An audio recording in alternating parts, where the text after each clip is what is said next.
Son nom revient dans les manifestations en Iran depuis plusieurs jours.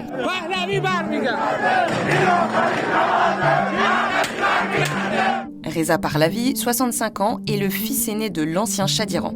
Exilé depuis près d'un demi-siècle aux États-Unis, il est désormais l'une des figures de l'opposition en Iran et rêve de revenir en homme providentiel. Très actif sur les réseaux sociaux, il salue chaque jour la mobilisation des manifestants et appelle les Iraniens à protester contre le régime en place. همچنین از همه شما می‌خواهم امروز و فردا شنبه و یکشنبه 20 و 21 دی ماه این بار از ساعت 6 بعد از ظهر با پرچم، تصاویر و نمادهای ملی به خیابان‌ها بیایید و فضاهای عمومی را از آن خود کنید. هدف ما دیگر صرفاً آمدن به خیابان نیست. هدف آمادگی برای تسخیر مراکز شهرها و حفظ آنهاست. Cela fait déjà un bon moment que Reza Pahlavi prépare son retour. Le fils du Shah a quitté le pays en 1978 à l'âge de 18 ans pour une formation de pilote de l'air. Mais quelques mois plus tard, son père est renversé lors de la révolution iranienne et doit quitter le pays. L'Iran change alors de régime politique, le pays passe d'une monarchie à une république islamique. Mais Reza Pahlavi n'a pas pour autant renoncé à son titre de prince héritier, bien au contraire.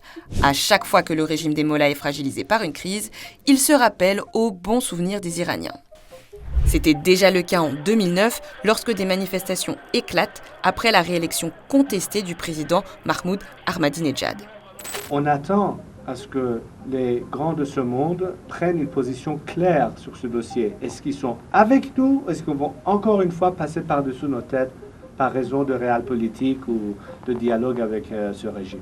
Il a également soutenu les femmes descendues dans les rues en Iran en 2022 après la mort de Mahsa Amini, arrêtée et tuée par la police des mœurs pour un voile mal porté. Very much key because after 40 years of religious repression, having women the first victim of such discrimination, which doesn't stop just against women, but women foremost. Mais Reza Pahlavi ne fait pas l'unanimité comme figure d'opposition. Et pour cause, il n'a jamais condamné les crimes de son père, un dictateur qui faisait régner la terreur avec la SAVAK, la police secrète du régime, qui torturait et exécutait les opposants. Il est également proche d'Israël et n'a pas condamné l'intervention israélo-américaine en Iran en juin 2025, lorsque les deux pays décident de bombarder l'Iran, dont certains de ses sites nucléaires.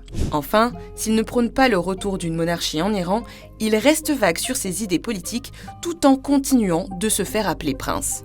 Une manière de capitaliser sur une potentielle nostalgie de l'ère ayant précédé la République islamique.